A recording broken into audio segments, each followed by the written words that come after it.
BS کے تمام طلباء و طالبات، ہم دیکھ رہے تھے ادبی تنقید میں جمالیاتی تنقید.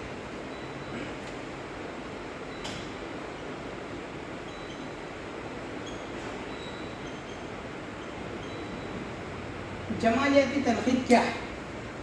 تو ہم نے اس سے پہلے دیکھا کہ جمالیاتی تنقید میں جو سب سے زیادہ اہم ہے وہ ہے جمال کو اہمیت دی گئی ہے. جمال کا مطلب ہوتا ہے خوبصورتی، حسن.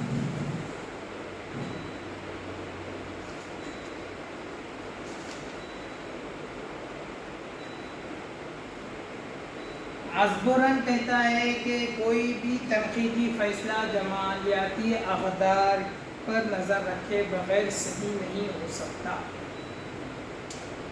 یہ کہنا ہے ازبرن.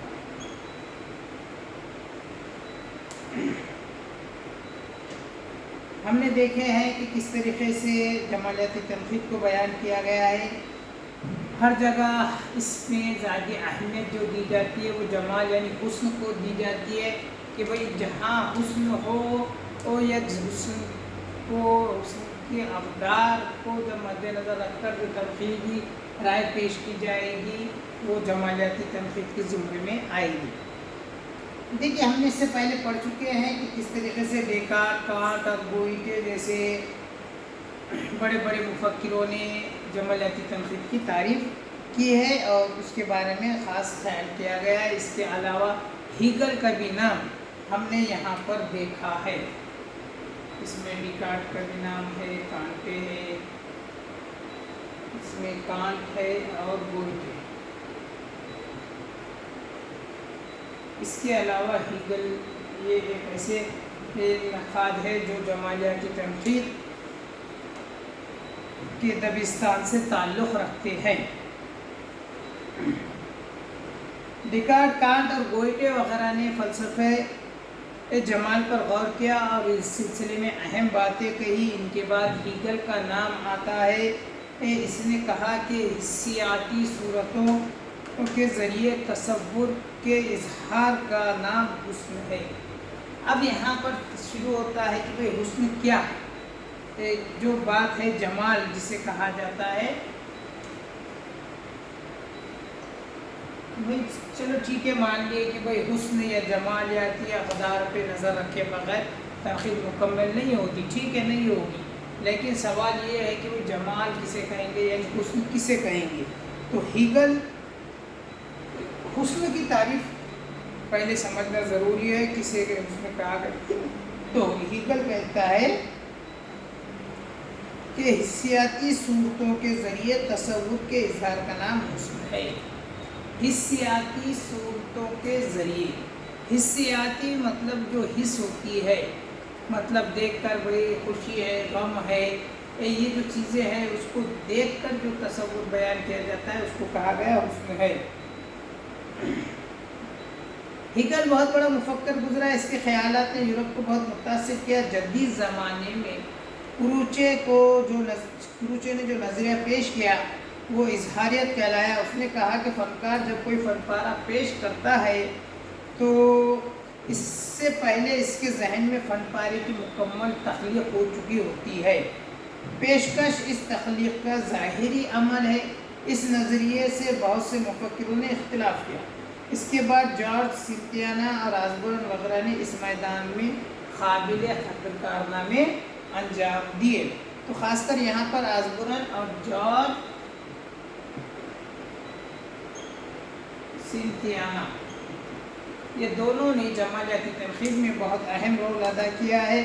کہتے ہیں کہ کروچے جو ہے وہ کہتا ہے کہ بھئی جب کوئی فن پارہ تخلیق پاتا ہے تو اس سے پہلے ہی وہ پورے فن پارے کی جو خاکہ ہے وہ ذہن میں تیار ہو جاتا ہے اور جو پیش کیا گیا وہ تو اس ذہن میں تیار کیا گیا خاکے کا کیا ہوتا ہے نقل ہوتی ہے. مطلب انسان کوئی چیز اس کو سوچ لیتا ہے، پہلے اس چیز کے بارے میں پورا اپنے ذہن کو تیار کر لیتا ہے. مطلب یہ ہے کہ اس کے ذہن میں وہ کام کے یہ تمام چیزیں تیار ہو گئی ہوئی رہتی ہے کہ کتنا وقت لگے گا، کتنا دور تک چلے گا، اس کے لیے کون کون سے ان چیزیں لگے گی، وسائل کون سے ہونے چاہیے، اور اس کے علاوہ وسائل کے ساتھ ساتھ اس کے اخراجات کیا ہوں گے، فائدہ کیا ہے، نقصان کیا ہو سکتا ہے، اس طریقے کے تمام پہلوؤں پر پہلے ہی اس فنکار کے ذہن میں خاکہ تیار ہو چکا ہوتا ہے۔ اور اس کے بعد فنکار کیا کرتا ہے، وہ فن پارے پر اس کو تخلیق دیتا کرتا ہے، یعنی اس کے ذہن کی جو باتیں ہیں وہ اس کو صفحہ خرطاس پر لے کر آتا ہے۔ جب وہ لے کر آتا ہے تو اس میں بہت ساری تبدیلیاں یقیناً ہو جاتی ہے، کہ تو تنقیدی عمل ہوتا ہے، رد و قبول کرنے کا ہر انسان میں جذبہ ہوتا ہے، جو فکری صلاحیت ہے، اس کی مناسبت سے وہ اپنی تخلیق کو عمل میں لاتا ہے۔ یہ جان لینے کے بعد کہ شعر و ادب میں دلکشی اور رعنائی کا راز وہ حسن ہے جو اس کے اندر موجود ہے، یہ غور کرنا لازمی ہو جاتا ہے کہ حسن آخر ہے کیا۔ اس مسئلے پر صدیوں سے غور کیا جاتا رہا ہے۔ حسن کے بارے میں علماء و مفکرین مختلف نظریے پیش کرتے رہے۔ قدیم یونانی حسن کو تہذیبی مانتے تھے، یعنی حسن تنزیہی مانتے تھے، یعنی حسن کی کوئی شکل نہیں اور اسے دیکھا نہیں جا سکتا۔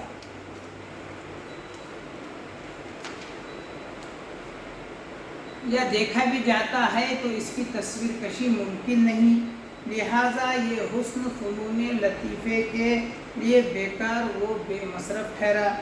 ارسطو کے اثر سے حسن کا تجسیمی تصور عام ہوا۔ مطلب یہ کہ حسن کی کوئی شکل ہوتی ہے، اسے دیکھا جا سکتا ہے، اسے تصویر میں سمویا جا سکتا ہے۔ حسن کا یہی تجسیمی تصور ہے جس سے فنون لطیفہ کو سروکار ہے۔ دیکھیے، اب بات یہ آئی ہے کہ بھئی ٹھیک ہے، وہ تنقید جس میں حسن ہو تو ٹھیک ہے، لے لیں گے، لیکن سب سے بڑا مسئلہ یہ رہ گیا ہے کہ بھئی حسن آخر کہتے کسے، یا حسن کی تعریف کیا ہو سکتی ہے، حسن کے اقدار کو کس طریقے سے پڑھا جا سکتا ہے۔ اس کو سمجھنے کے لیے حسن کا ضروری ہے، تو بہت ساروں نے کہا کہ بھئی حسن کو دیکھا جا سکتا ہے، سمجھا جا سکتا ہے، لیکن حسن کو الفاظ میں قید کرنا بہت مشکل ہے۔ اس کو ہم قید نہیں کر سکتے، یعنی تحریری شکل میں نہیں لا سکتے، تو جس کی وجہ سے پھر یہ طے پایا کہ جب اس کو ہم تحریر میں نہیں لا سکتے تو سیدھی سی بات ہے، پھر اس لیے تو بے مطلب ٹھہری۔ تو بھائی حسن کو دیکھا محسوس کیا جا سکتا ہے، دیکھا جا سکتا ہے، سمجھا جا سکتا ہے، لیکن اگر تحریر نہیں کیا جا سکتا تو اس سے بہتر یہ ہے کہ بھئی ہم اس کو چھوڑیں گے۔ لیکن ارسطو نے یہ کہا کہ بھئی حسن کو دیکھا بھی جا سکتا ہے، سمجھا بھی جا سکتا ہے، محسوس بھی کیا جا سکتا ہے، لیکن اس کے ساتھ ساتھ تحریر بھی کیا جا سکتا ہے، یعنی الفاظ میں اس کو بند بھی کیا جا سکتا ہے۔ اسی لیے اس کو کہا گیا ہے تجسیمی تصور۔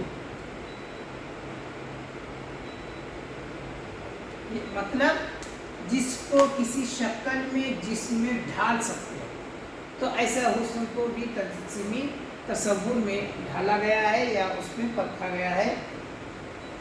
حسن ایک پر اسرار شے ہے اور چند سطروں میں اس کی تعریف ممکن نہیں، لیکن مفکرین اس سلسلے میں جن خیالات کا اظہار کرتے رہے، یہاں ان کا خلاصہ پیش کر دینا مناسب یہ معلوم ہوتا ہے۔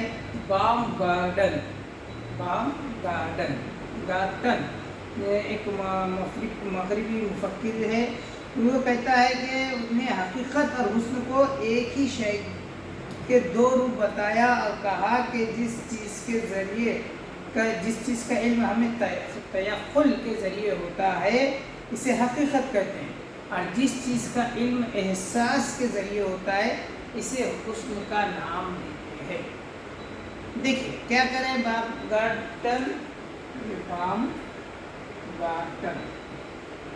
اس کا کہنا یہ ہے کہ بھئی حسن کیا ہے، تو حسن اور حقیقت جو ہے وہ ایک ہی چیز کے دو روپ ہیں۔ وہ کیسا، تو کہا یہ گیا ہے کہ جو چیز کو ہم عقل کے ذریعے سمجھتے ہیں، تعقل کے ذریعے سمجھتے ہیں، تو وہ کہلائے گی حقیقت۔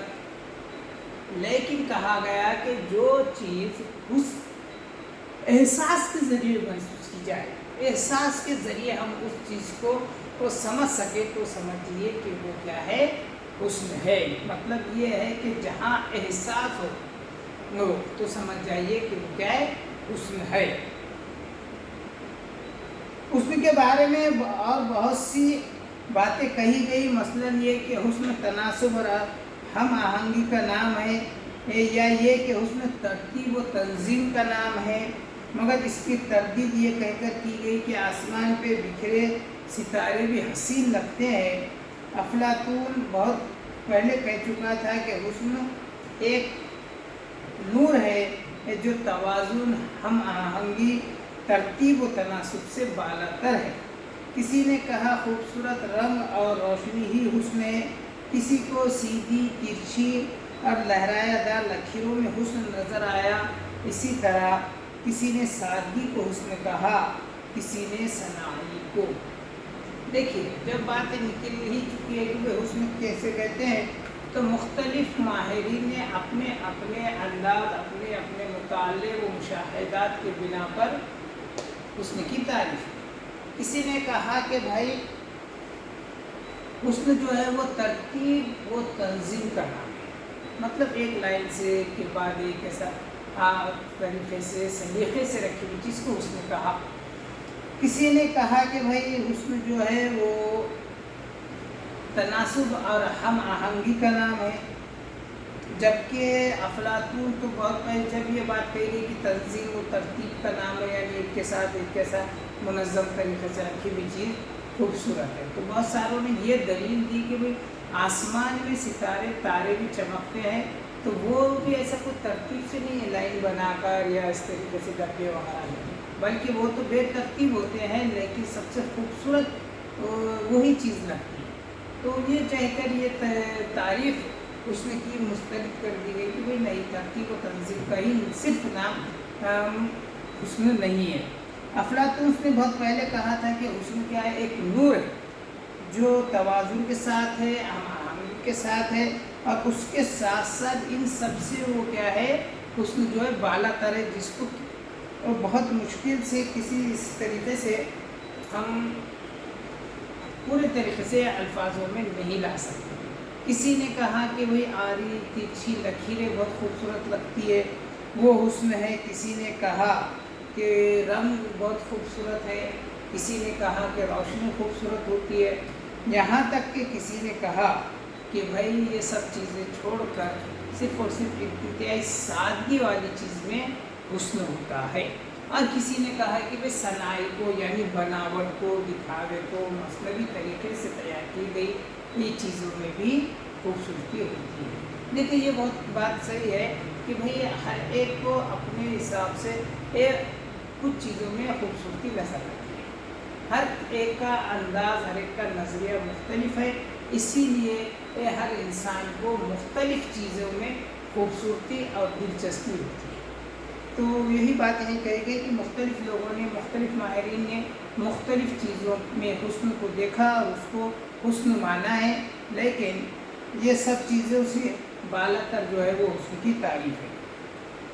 یہ بھی کہا گیا کہ حسین شے وہ ہے جو مفید ہو۔ کسی نے کہا کہ وہ جو فائدے والی چیز ہو وہ حسن ہے، اس پہ تو ایسا ممکن نہیں ہے کہ خالی ایک ہی خوبصورت جو فائدہ دینے والی ہے وہی چیز حسن ہو، بلکہ کچھ ایسی چیزیں بھی ہوتی ہیں جو نقصان دہ ہوتی ہیں لیکن دیکھنے میں یا خوبصورتی میں بہت زیادہ ہوتے ہیں، انسان اس کی طرف راغب ہوتا ہے۔ اس خیال کو بھی رد کر دیا گیا اور مثال یہ دی گئی کہ بھائی محلات یا قلعہ، ایسی جو تاریخی عمارتیں بھی ہوتی ہیں وہ کھنڈر ہو جاتی ہے، لیکن پھر بھی سیاحوں کے لیے دلچسپی کا باعث ہوتے ہیں، بہت خوبصورتی اس کو حسن مانتے ہوئے لوگ اس کو دیکھنے جاتے ہیں۔ پھر کہا گیا کہ اسی طرح جمال و جلال کی بحث چلی اور نتیجہ یہ نکلا کہ دونوں ہی حسن کے روپ ہے۔ ننھے سے پھول کی دلکشی بھی ہمیں اپنی طرف کھینچتی ہے اور ہمالیہ کی عظمت و رفت بھی۔ ایک بحث پر چلی کہ حسن موضوعی ہے یا معروضی۔ یہ مطلب یہ کہ حسن کسی چیز میں ہوتا ہے یا ایسے دیکھنے والے کی آنکھ میں۔ فیصلہ یہ ہوا کہ کچھ حسن تو رخ لیلا میں ہوتا ہے اور باقی چشم مجنوں میں۔ بہرحال اس پر متفق ہوا ہے کہ حسن اور مسرت ایک ہی شے کے دو نام ہے اور تمام علماء جمالیات ہم خیال ہے کہ حسن مسرت انگیزی کا باعث ہوتا ہے۔ دیکھیں بحث چل گئی کہ بھئی پھر آخر حسن ہوتا کہاں پر ہے، تو کہا گیا کہ بھئی حسن جو ہے وہ مختلف الگ الگ حصے میں ہوتا ہے۔ مطلب یہ کہ کچھ حسن جو ہے وہ رخ لیلا میں ہوتا ہے، یعنی کسی کا چہرہ، کسی کی کوئی چیز ایسی ہوتی ہے کہ جس کی طرف لوگ راغب ہو جاتے ہیں، دیکھتے کے ساتھ ذہن ادھر چلا جاتا ہے، دل ادھر چلا جاتا ہے، اور کہہ رہے ہیں کہ بھئی باقی کا جو حسن جو ہوتا ہے وہ کہا گیا ہے کہ چشم مجنون میں بھی ہوتا ہے، جیسا خاص کر یہ دو چیزیں یہ کہی گئی ہے، لیلا و مجنون سب کو پتہ ہے، ان کی محبت، ان کی عشق والی داستان ہر ایک کو علم ہے۔ تو یہاں پر اسی کی مثال دیتے ہوئے کہا گیا کہ بھئی حسن جو ہے اس کو رخ لیلا میں ہوتا ہے، یعنی چہرے میں لیلا کے، اور اس کو جو ہوتا ہے وہ باقی جو ہوتا ہے وہ چشم مجنون میں ہوتا ہے، یعنی دیکھنے والے کی آنکھ میں حسن ہوتا ہے۔ تبھی تو وہ کیا کرتا ہے کہ بھئی جس کو پسند آتا ہے، اس کو جو اچھی چیز لگتی ہے وہ اس کی طرف دیکھتا ہے، اور وہ چیز کچھ ادھر بھی کے لیے رہتی ہے۔ جب دو بھی طرف سے اس طریقے کی بات ہو جاتی ہے کہ آدھا حسن ادھر سے آدھا حسن ادھر سے، تو وہاں پر ایک مکمل حسن کی جو تعریف ہے وہ مکمل ہو جاتی ہے۔ تو کہا یہ گیا ہے کہ بھئی ادھر سے بھی دیکھے مسکراہٹ، ادھر سے بھی مسکراہٹ، تو دونوں طرف خوشیاں۔ تو بالکل وہی کہا جا رہا ہے کہ مفکرین اس بات پہ آخر میں یہ ہو گئے ہیں بات کہ بھئی حسن جو ہے وہ دو روپ والا شکل والی ہوتی ہے، اور اس سے مین کہا گیا ہے کہ جس سے مسرت حاصل ہوتی ہو، یعنی ایسے حسن، ایسی چیز جس کو دیکھ کر لوگوں کو کیا ہو، ایک خوشی حاصل ہوتی ہو، اس کو یہاں پر حسن کہا گیا ہے۔ کہا گیا متفق ہے کہ حسن اور مسرت ایک ہی شے کے دو نام ہے، اور تمام علماء جمالیات ہم خیال ہے کہ حسن مسرت انگیزی کا باعث ہوتا ہے۔ یہ بھی کہا گیا ہے کہ بھئی جس سے مسرت خوشی حاصل ہو رہی ہے تو سمجھ جائیے کہ اس چیز میں کیا ہے، حسن ہے، خوبصورتی ہے۔ تو یہ ہے جمالیات کی باتیں جس میں یہ کہا گیا ہے۔ اب دیکھنا یہ ہے کہ شعر و ادب میں حسن کس طرح جلوہ گر ہوتا ہے اور اس کی نوعیت کیا ہوتی ہے۔ تو سب سے پہلے یہ بات ذہن نشین کرنا ہے کہ چاہے شعر و ادب میں حسن کاری کا عمل صرف ظاہری شکل و صورت تک محدود نہیں، یہ صدیوں پہلے افلاطون نے یہ کہہ کر علوم، اعمال اور قوانین بھی حسین ہوتے ہیں، اس حقیقت کی وضاحت کرتی تھی۔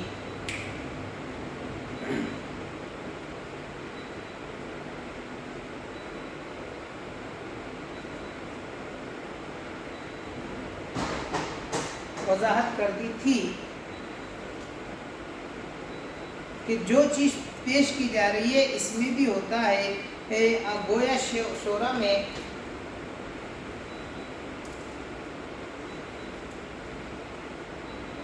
شعر میں حسن معنی کی بھی کم سے کم اتنی اہمیت ہے جتنی یہ حسن صورت کی۔ اب بات آئی ہے کہ شعر و شاعری میں کس طریقے سے حسن کو دیکھا جائے گا اور اس کی اہمیت کو سمجھا جائے گا۔ تو کہا گیا ہے کہ بھئی جو کچھ تو حسن الفاظ پہ رہتا ہے اور کچھ اس کے معنی، اس کے الفاظ کی ادائیگی اور الفاظ کی ترتیب جو ہوتی ہے اس سے بھی شعر و ادب میں خوبصورتی یا حسن جمالیات آتی ہے۔ تو یہ سب چیزیں ایسی ہوتی ہے، اور اسی بات پر